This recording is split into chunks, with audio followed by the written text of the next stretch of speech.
Assalamualaikum semua, bertemu lagi dengan saya. Kita masih berada di materi minggu ketiga, di mana saat ini kita akan mempelajari integral untuk besaran vektor. Materi ini merupakan alat bantu untuk kita memahami hukum Maxwell bentuk integral. Karena seperti yang telah kita ketahui, bahwa medan listrik dan medan magnet merupakan besaran vektor. Sehingga pada hukum Maxwell bentuk integral, kita akan melihat berbagai persamaan integral yang melibatkan besaran vektor. Pada video kali ini, kita akan mempelajari konsep integral vektor untuk besaran panjang. Tetap fokus, tetap semangat, dan selamat menyaksikan. Integral pada dasarnya artinya adalah penjumlahan, di mana penjumlahan dapat dilakukan untuk besaran skalar maupun besaran vektor. Untuk integral vektor, pada dasarnya terbagi menjadi dua jenis. Ada integral vektor A didot produkan dengan vektor dl, dan juga ada integral vektor A didot produkan dengan vektor ds. Integral A didot produkan dengan vektor dl adalah integral garis yang tujuannya untuk menghitung jumlah komponen vektor yang tangensial terhadap suatu lintasan, sedangkan integral A dot ds untuk menghitung jumlah komponen vektor yang normal terhadap suatu bidang. Sekarang kita akan membahas mengenai integral garis terlebih dahulu.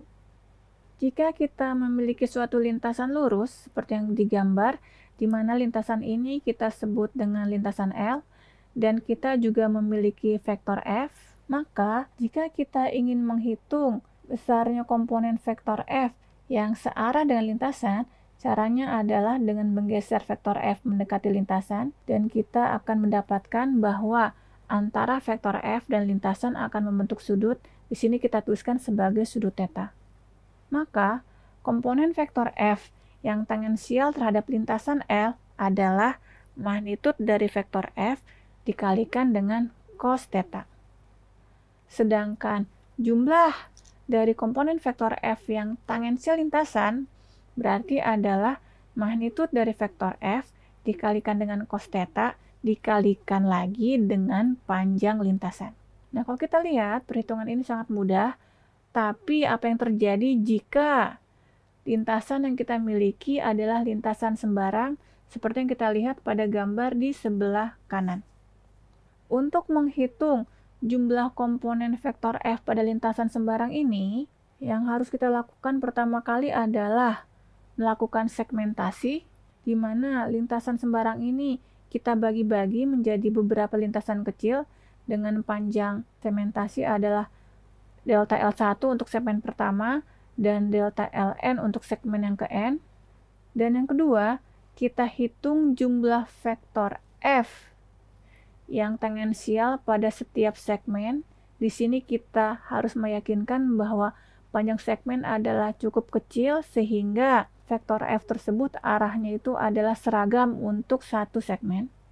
Sekarang kita ingin menghitung jumlah vektor F pada segmen ke I, misalkan pada segmen delta Li, maka kita geserkan vektor F dan kita catat selisih sudut antara lintasan ke I dengan vektor F yaitu theta I. Untuk memudahkan, di sini kita buat sebuah vektor yaitu vektor T, di mana vektor T ini adalah vektor satuan yang tangensial terhadap lintasan delta Li. Setelah menghitung jumlah vektor F pada satu segmen, langkah selanjutnya adalah melakukan integrasi, yaitu menjumlahkan jumlah vektor F di tiap segmen sepanjang lintasan.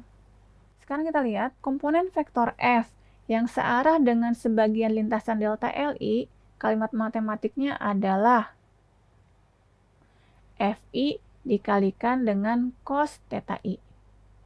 Sedangkan jumlah komponen vektor F yang searah dengan sebagian lintasan delta Li adalah Fi kalikan cos theta I dikalikan dengan panjang dari segmen delta Li.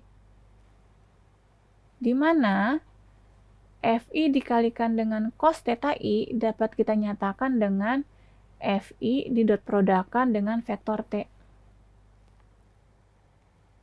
Nah, sekarang jumlah komponen vektor F yang searah dengan seluruh lintasan L, maka kita melakukan penjumlahan dengan kalimat matematik sigma I sama dengan 0 sampai N, Fi cos theta I dikalikan delta Li. Di mana Fi dikalikan cos theta I bisa kita gantikan dengan Fi didot produkkan dengan vektor T seperti yang kita lihat pada slide. Kemudian, kita lakukan perubahan penulisan seperti yang kita lihat pada slide. Dan sekarang, coba kita perhatikan bagian yang dilingkari, yaitu vektor T dikalikan dengan panjang delta Li. Pada dasarnya, ini merupakan vektor dengan panjang delta Li dan arahnya tangensial terhadap lintasan, di mana definisi ini pada dasarnya sama dengan definisi dari vektor dl. Sehingga persamaan sigma tadi dapat kita ubah menjadi yang seperti kita lihat pada slide. Dan jika panjang tiap segmen itu mendekati 0, maka limit dari vektor dli mendekati 0 dari sigma I sama dengan 0 sampai T hingga dari vektor Fi yang didot produkkan dengan vektor dli dapat kita ubah bentuknya menjadi integral f dot dl, di mana integral f dot dl ini artinya adalah jumlah komponen vektor f yang tangensial terhadap lintasan.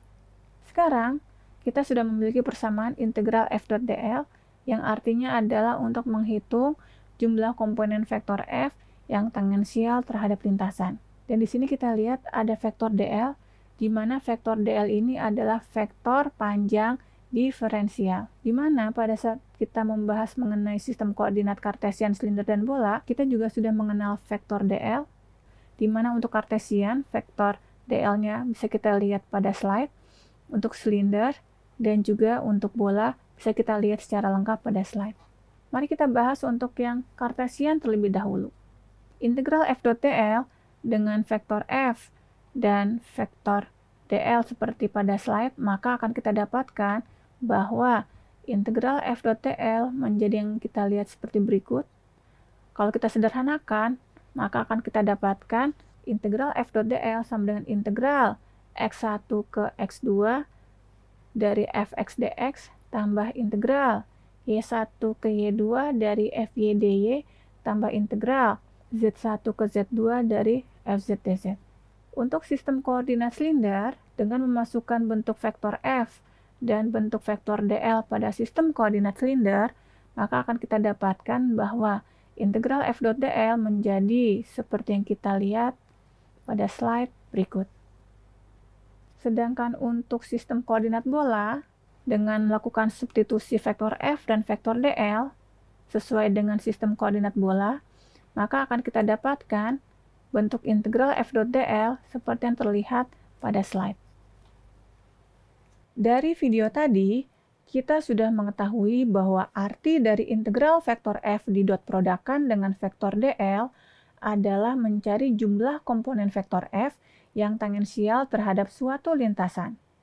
Untuk video selanjutnya, kita akan mencoba mengerjakan soal yang berhubungan dengan integral garis untuk besaran vektor. Terima kasih atas perhatiannya, dan sampai jumpa di video berikutnya.